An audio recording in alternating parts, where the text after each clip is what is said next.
안녕하세요. 주와 말씀의 교회 매일 묵상입니다. 오늘은 다니엘 10장 말씀 함께 묵상하며 기도의 자리로 나아가도록 하겠습니다. 먼저 본문의 메시지 함께 볼까요? 일단 다니엘 9장 말씀을 보면 다니엘은 천사 가브리엘을 통해서 하나님의 계시를 받습니다. 그런데 그 계시의 내용은 큰 전쟁이 일어날 것이고 그로 인해 하나님의 그 도성인 예루살렘이 파괴되고 또 그 백성들이 크게 고통을 받는다는 것이었죠.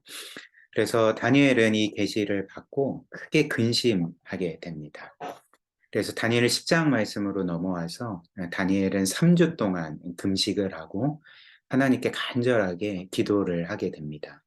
그 후에 다니엘은 티그리스 강가에서 그렇게 거할 때에 머물 때에 하나님께서 그에게 환상을 보여주셨고 그 환상 중에 다니엘 앞에 어떤 영광스러운 존재가 나타났던 거죠. 그리고 이로 인해서 다니엘은 큰 두려움에 빠지게 됩니다. 왜냐하면 그 존재 자체가 자신과는 비교도 할 수 없는 위엄과 영광의 존재였기 때문에 큰 두려움에 빠지고 그 존재가 하는 그 말소리를 듣고 이제 정신을 잃고 쓰러지게 되는 거죠. 그런데 그때 한 천사가 나타납니다. 그래서 다니엘에게 와서 이제 그를 어루만져 주고 그를 일으켜 세워 주었습니다. 그리고 다니엘에게 다음의 말들을 건네 주었는데요. 그럼으로써 다니엘을 그렇게 강하게 그에게 힘을 북돋아 주었던 것입니다. 이제 그 내용이 11절 이하인데요. 일단 이 천사는 다니엘에게 너는 하나님께 큰 사랑을 받은 자다라고 말하고 또 하나님께서 이 다니엘의 기도에 응답하셔서 나를 너에게 보낸 거다라고 말을 합니다. 그러나 페르시아의 군주 이는 그 악한 영을 가리킵니다. 아마 페르시아 지역을 주관하고 있는 그 악한 영들을 가리키는 것 같은데요. 이 악한 영이 이 천사를 가로막았던 거죠. 그런데 천사장 미가엘이 와서 이제 그 천사를 도와주어서 결국 그가 다니엘에게 오게 되었다. 이렇게 밝히고 있는 것입니다. 그러나 그럼에도 다니엘은 여전히 이 천사 앞에서도 두려움 가운데 엎드려져 있었습니다. 네, 그때 이 천사가 아닌 이제 다른 존재가 다니엘에게 왔는데요. 이제 그는 사람처럼 생긴 자였고 이 존재가 다니엘에게 다시금 이렇게 말하는 거죠. 그를 어루만지며 힘을 북돋아 주면서 이런 말을 건넵니다. 18절과 19절입니다. 그러자 사람같이 생긴 분이 다시 나를 만지며 내게 힘을 주었습니다. 그가 말씀하셨습니다. 오, 큰 사랑을 받은 사람, 두려워하지 마라. 평안하여라. 강하고 강하여라. 이렇게 두려움 가운데 엎드려져 있던 그 다니엘에게 힘을 북돋아주고 그를 안심시키고 또 평안케 하려고 애쓰는 거죠.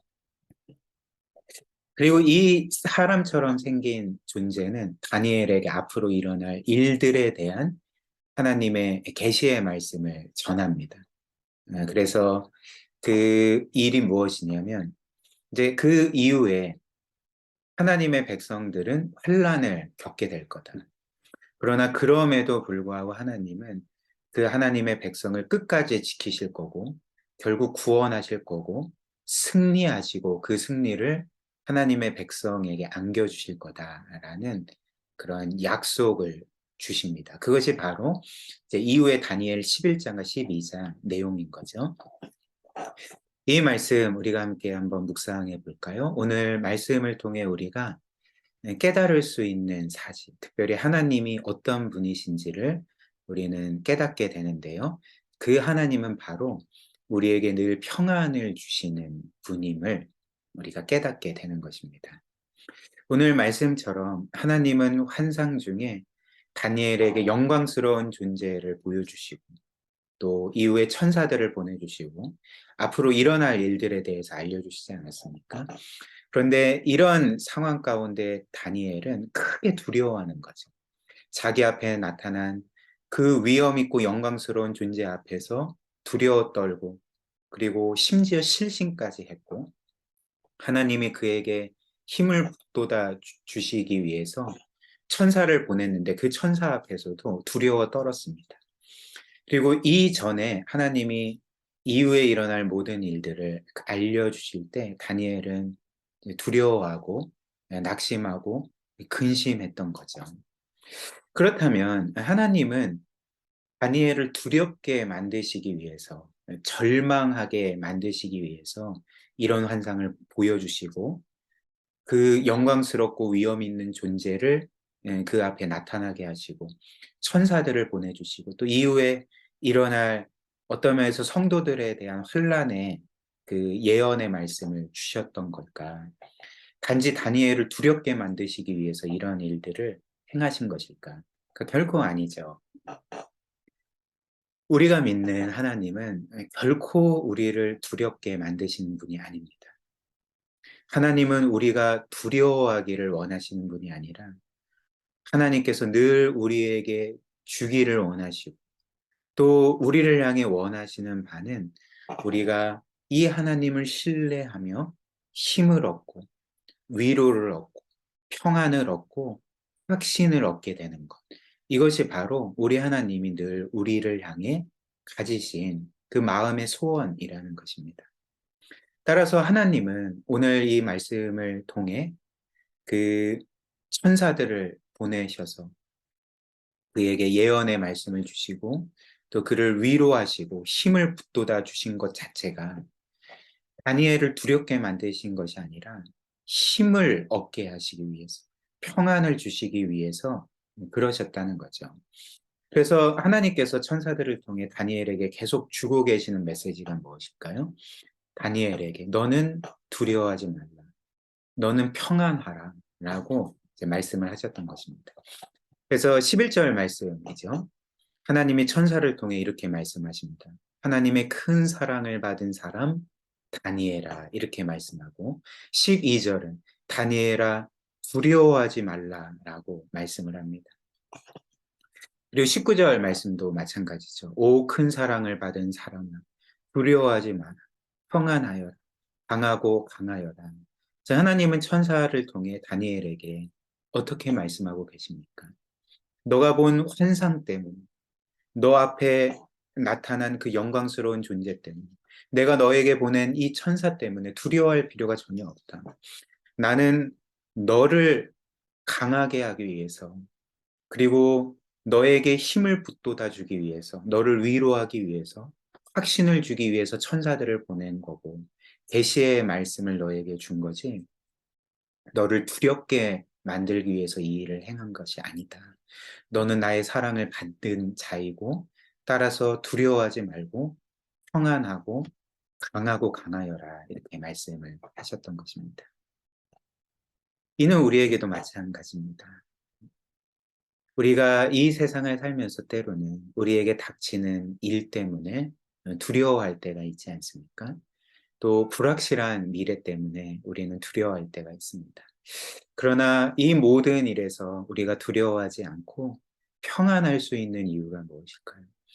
바로 오늘 말씀처럼 하나님이 우리를 위하시는 분이기 때문에 그렇습니다. 로마서 8장 31절과 32절이 이런 우리가 두려워하지 않고 늘 하나님으로 인해 힘을 얻을 수 있는 분명한 이유를 이렇게 밝힙니다. 그런즉 이 일에 대하여 우리가 무슨 말하리? 만일 하나님이 우리를 위하시면 누가 우리를 대적하니?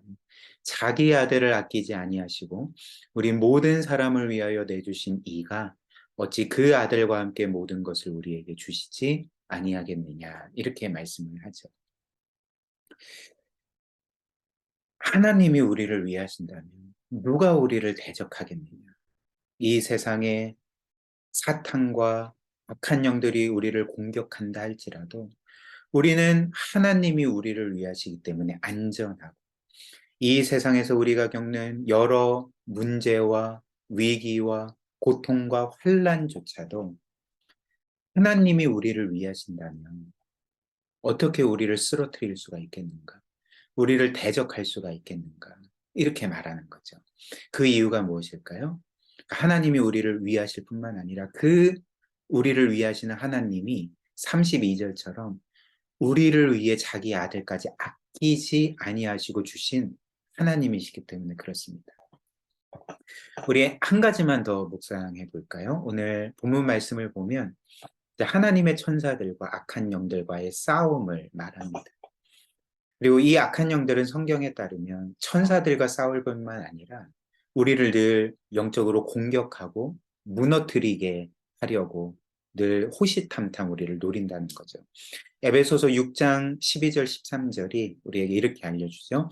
우리의 싸움은 혈과 육에 대한 것이 아니라 이 세상의 사람들에 대한 것도 아니고 이 세상에 보이는 어떤 것들에 대해서 우리가 싸우는 것이 아니라 이제 뭐라고 말합니까?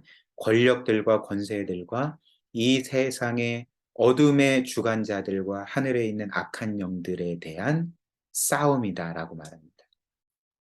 이 12절의 권력들, 권세들, 이 어둠의 세상 주관자들은 그 악한 영들을 가리킵니다. 즉 이후에 나오는 하늘에 있는 사탄과 악한 영들을 가리키는 거죠. 즉 우리의 싸움이 보이는 대상이 아니라 보이지 않는 이 악한 영들에 대한 싸움이라는 거죠. 그들 또한 우리를 끊임없이 공격하고 유혹한다는 것입니다. 그러므로 우리가 어떻게 해야 될까요? 그러니까 영적인 싸움의 실체를 우리가 분명히 기억하고 우리가 그 영적인 전투에 대해서 대비해야 된다는 거죠. 그래서 뭐라고 말합니까? 13절이 그러므로 하나님의 전신갑주를 입으십시오. 이는 여러분이 악한 날에 능히 대적하고 모든 것을 행한 후에 굳건히 서기 위한 것입니다. 그러므로 우리가 이렇게 영적으로 무장되어 있지 않다면 하나님의 말씀과 기도와 하나님이 주시는 그 은혜의 힘으로써 우리가 전신갑주를 입지 않는다면 우리는 백전백패로 영적인 싸움에서 패배할 것입니다. 그러나 이 영적인 싸움의 실체를 믿고 또 하나님께서 우리에게 약속하신 이 영적인 무기를 우리가 믿고 늘 하나님의 전신갑주를 입을 때에 기도와 말씀의 삶을 살고 경건한 삶을 살고 하나님의 은혜를 구할 때 우리는 이 영적인 싸움을 신실하게 싸워 나갈 수 있을 것입니다. 우리 함께 말씀 기억하며 기도할까요? 오늘 말씀처럼 하나님이 우리에게 주시는 것은 두려움이 아니라 평안과 신입니다. 하나님이 우리를 위하신다면 누가 우리를 대적하겠습니까? 이 사실을 믿고 늘 어떤 일이 닥친다 할지라도 하나님을 신뢰하며 평안과 확신으로 살아가도록 그리고 우리의 싸움은 혈과 육에 대한 것이 아니라 악한 영들에 대한 것임을 기억하며 늘 기본적인 신앙의 의무들을 잘 행하고 기도와 말씀과 예배 생활과 그 말씀을 실천하는 삶을 잘 살아가서 하나님의 전신갑주로 무장된 영적인 싸움을 신실하게 싸워 나아가는 우리 모두가 되도록 시간 말씀 기억하며 함께 기도하도록 하겠습니다.